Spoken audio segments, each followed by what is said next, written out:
March 23, 1943, Kasserine Pass, Tunisia. The sun burned mercilessly across the rocky ridges of central Tunisia. The air shimmered with heat and the stink of cordite. Dust clung to everything: rifles, helmets, the sweat-streaked faces of men crouched behind shattered stones. The U.S. 1st Infantry Division, the Big Red One, was dug in, waiting for the inevitable counterattack. In the distance, the deep, metallic growl of German panzer engines echoed through the desert. Tank turrets glinted under the midday glare, advancing through the haze like armored beasts. The men of the Big Red One braced themselves, hearts pounding.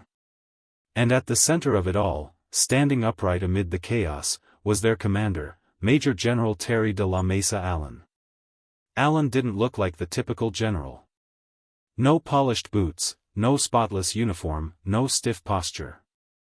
His jacket was dusty, his helmet dented, and a cigar stub clung to his lip as if welded there. He wasn't behind a desk or on a command jeep, he was right up front, boots planted in the dirt beside his men. "Hold your fire till you see the whites of those crosses," he barked, referring to the black iron crosses painted on the enemy tanks. His voice cut through the desert wind, confident and calm. To his men, that voice meant survival. The Germans had faced American forces before, raw, green troops who'd been crushed at Kasserine just weeks earlier. They expected the same again. But this time, they were facing Terry Allen's Big Red One, and Allen had no intention of repeating anyone's mistakes. Machine guns roared to life, cutting across the sand. German infantry surged forward under the cover of Panzer IVs, their boots kicking up plumes of dust. But Allen's men, hardened now by months of fighting from Algeria to Tunisia, didn't flinch. M1 Garands cracked in steady rhythm, mortar rounds screamed overhead, and Sherman tanks lurched forward to meet the panzers head-on. Allen crouched beside a forward platoon, binoculars in hand. He didn't shout orders from afar, he walked among the riflemen, slapped shoulders, and cursed like a sergeant. "Keep your damn heads down, boys. They're not better than you, they just think they are." When a German tank shell slammed into the ridge nearby, sending shrapnel and sand raining down, Allen barely flinched. He spat into the dirt, pointed at the smoking wreckage, and growled, "That's how you know they're getting nervous." Behind him, Lieutenant Colonel George Smith watched the general in awe. "He's insane," Smith muttered, "but damn if he doesn't make you believe we can win this thing." The Germans pushed hard, trying to break through the American line, but every time they advanced, Allen's men countered with ferocity. The desert erupted in smoke and thunder. The general's command jeep, riddled with bullet holes, sat abandoned a few yards back, a testament to where Allen preferred to be. By dusk, the battlefield was a smoking wasteland of twisted steel and bodies. The Germans began to pull back, their attack blunted by the relentless defense of the Big Red One.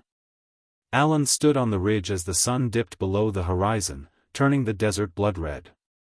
He lit another cigar, squinting at the retreating columns. "Tell Montgomery we'll be seeing him in Tunis," he said to his aide, grinning through the grime. He was rough, profane, and impossible to control, but under his command, the men of the Big Red One had transformed from uncertain rookies into battle-hardened soldiers. To the Germans, he was the ghost who refused to break. To his men, he was Terrible Terry, and they would follow him anywhere. The legend of Terry Allen had only just begun. Before he became the desert-hardened general feared by the Wehrmacht, Terry de la Mesa Allen had been a restless soul in uniform, a soldier who never quite fit the mold of the spit-and-polish U.S. Army officer. Born in Fort Douglas, Utah, in 1888, Allen came from a long line of soldiers. His father had been a cavalry officer, and young Terry grew up surrounded by horses, sabers, and the lore of frontier warfare. But even as a cadet, he was a handful. At West Point, discipline wasn't his strong suit, he was court-martialed multiple times for insubordination and pranks that went too far. Eventually, he was dismissed. Most would have been ruined by that kind of failure. Allen wasn't.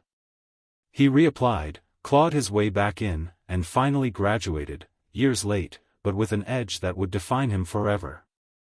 He wasn't built for the parade ground. He was built for chaos. In the interwar years, Allen served with the cavalry and later in infantry roles across the American Southwest and the Philippines. But it was his leadership style, his defiance of formality, his obsession with realism in training, that began to set him apart. He refused to tolerate officers who hid behind maps or clung to regulations. "If you want to lead men," he told a young lieutenant once, "you'd better be ready to eat dust with them." By the time the United States entered World War II, Allen had earned a reputation as a commander who could take green recruits and forge them into a cohesive, lethal force. When the U.S. Army reactivated the 1st Infantry Division, the Big Red One, in 1941, Allen was chosen to command it. It was a gamble by the Army High Command. Allen's reputation for being unrefined worried the brass. He didn't care for ceremony, loathed bureaucracy, and often cursed out officers who valued appearance over performance. He wore his uniform wrinkled, his boots scuffed, and his cap tilted like a ranch hand's. But his men loved him for it. When the Big Red One landed in North Africa in 1942, Allen was everywhere, checking supply dumps, helping dig foxholes, sharing coffee and cigarettes with privates. "Terry fights like one of us," a corporal recalled years later. "He doesn't order you to do something he wouldn't do himself." That hands-on leadership would soon prove vital. The early American campaigns in North Africa were disastrous. Unprepared for German tactics, many U.S. units were routed in their first encounters with Rommel's Afrika Korps. But Allen's Big Red One didn't break. At Oran, Tunisia, and El Getter, Allen's grit and intuition turned chaos into cohesion. He didn't command from the rear, he was in the dust and gunfire. During the Battle of El Getter in March 1943, he personally directed fire from a frontline jeep, shouting encouragement as artillery shells whistled overhead. "We're not backing up another damn inch," he yelled, rallying a pinned-down infantry company. His soldiers started calling him Terrible Terry, not out of fear, but reverence. He was terrible to the enemy, terrible to complacency, terrible to anyone who failed to give their all. Yet his success came with friction. Senior officers in Allied command, especially British ones, found Allen undisciplined and too friendly with his men. General Omar Bradley respected his skill but worried about his disregard for hierarchy. British commanders found him unpredictable. Still, the results were undeniable. Allen's Big Red One crushed German positions, captured thousands of prisoners, and gained a fierce reputation. German intelligence reports described him as the American general who fights like a frontline captain. After Tunisia, Allen's next challenge would take him across the Mediterranean, into the rugged hills and burning towns of Sicily, where his leadership would reach legendary status, and where controversy would eventually catch up with him. July 10, 1943, Gela, Sicily. Before dawn, the sea churned under gray clouds. Landing craft slammed through the surf, packed with soldiers of the U.S. 1st Infantry Division, Allen's men. Rain mixed with sea spray, and the air reeked of diesel, cordite, and fear. "Keep your heads down and your guts tight," Allen told his troops before they boarded. "We're going ashore to hit Hitler where it hurts." As the ramps dropped, the Big Red One charged into a storm of machine gun fire. German and Italian defenders raked the beach, and explosions lit the early morning gloom. Men stumbled, fell, and pushed forward again. Allen's voice crackled over the radio, calm but sharp, "Get off the sand and into those dunes, don't bunch up." He was everywhere that day. While artillery shells cratered the coastline, Allen rode ashore in his jeep, the Killer Diller, shouting orders, waving his cigar like a baton. "Push them back, boys. Push them right into the damn sea." By nightfall, Gela belonged to the Americans. But Sicily was far from tamed. The mountainous terrain favored the defenders, and the Germans, seasoned veterans of the Eastern Front, were determined to bleed the Allies dry. For weeks, Allen led from the front, driving his men through scorched villages, olive groves, and rocky ridges. The heat was merciless, and so was he. When the division's supply line faltered, Allen personally commandeered trucks to deliver ammunition. When a company hesitated under fire, he marched into the kill zone, pistol drawn, shouting, "If you're scared, follow me, I'm terrified too." His soldiers adored him for it. They fought like wolves under his command, taking hill after hill against withering opposition. One private recalled, "If Allen was nearby, you didn't want to let him down. He was rough, loud, and mean, but he made you believe we could take on the whole German army." But as the Sicilian campaign wore on, Allen's style began to grate on higher command. Lieutenant General Omar Bradley, who had once admired Allen, now saw him as a liability.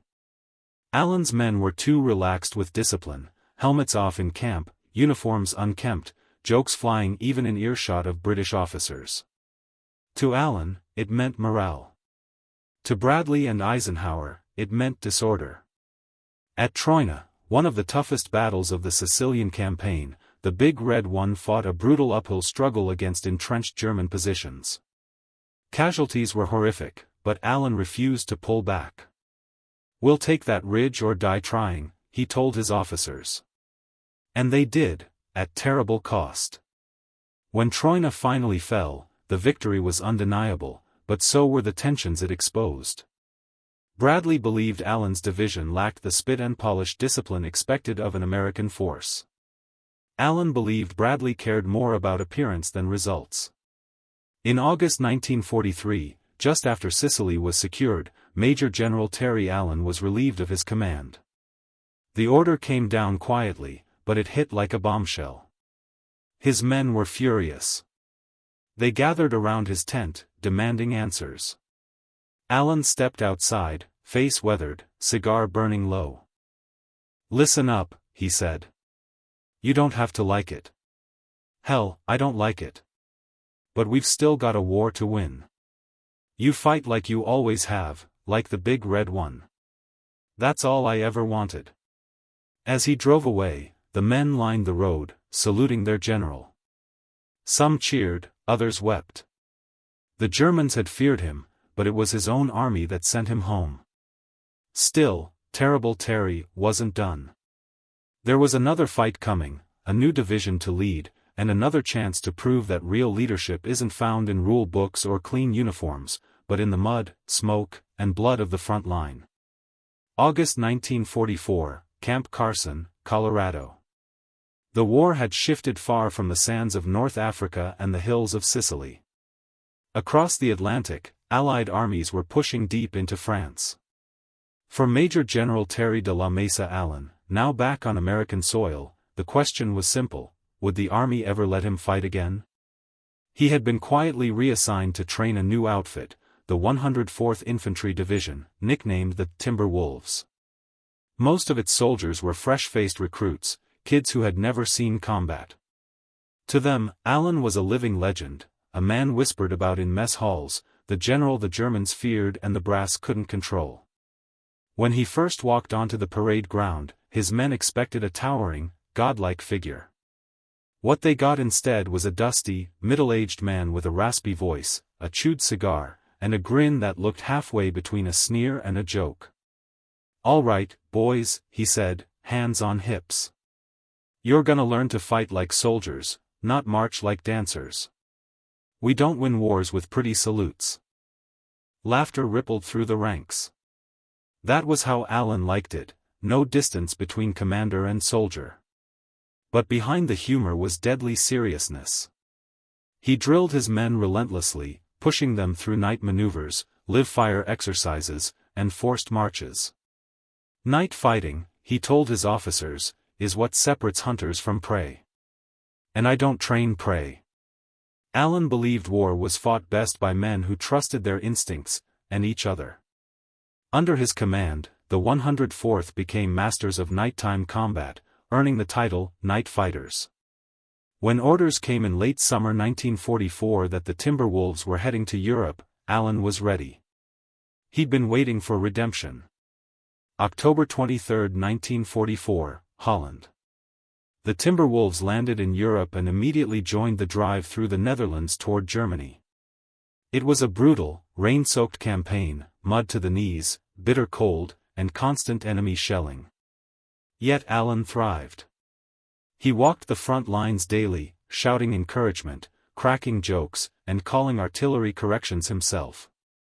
When a young lieutenant once asked him if he was afraid of getting shot, Alan barked, "Son, if the Germans haven't hit me by now, they're the ones who ought to be scared." His division advanced with precision and aggression, taking towns the Germans swore were impregnable.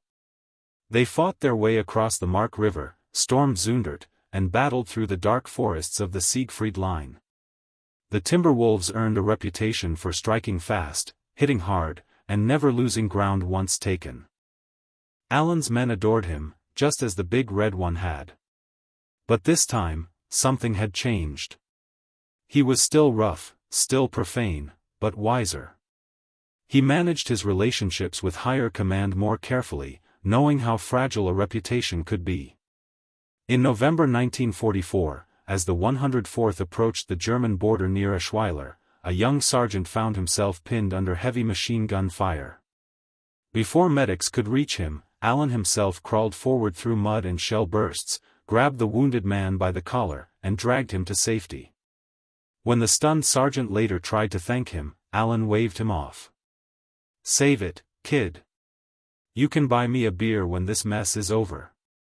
By the time the war ended in 1945, the Timberwolves had liberated over 600 towns and captured tens of thousands of German soldiers.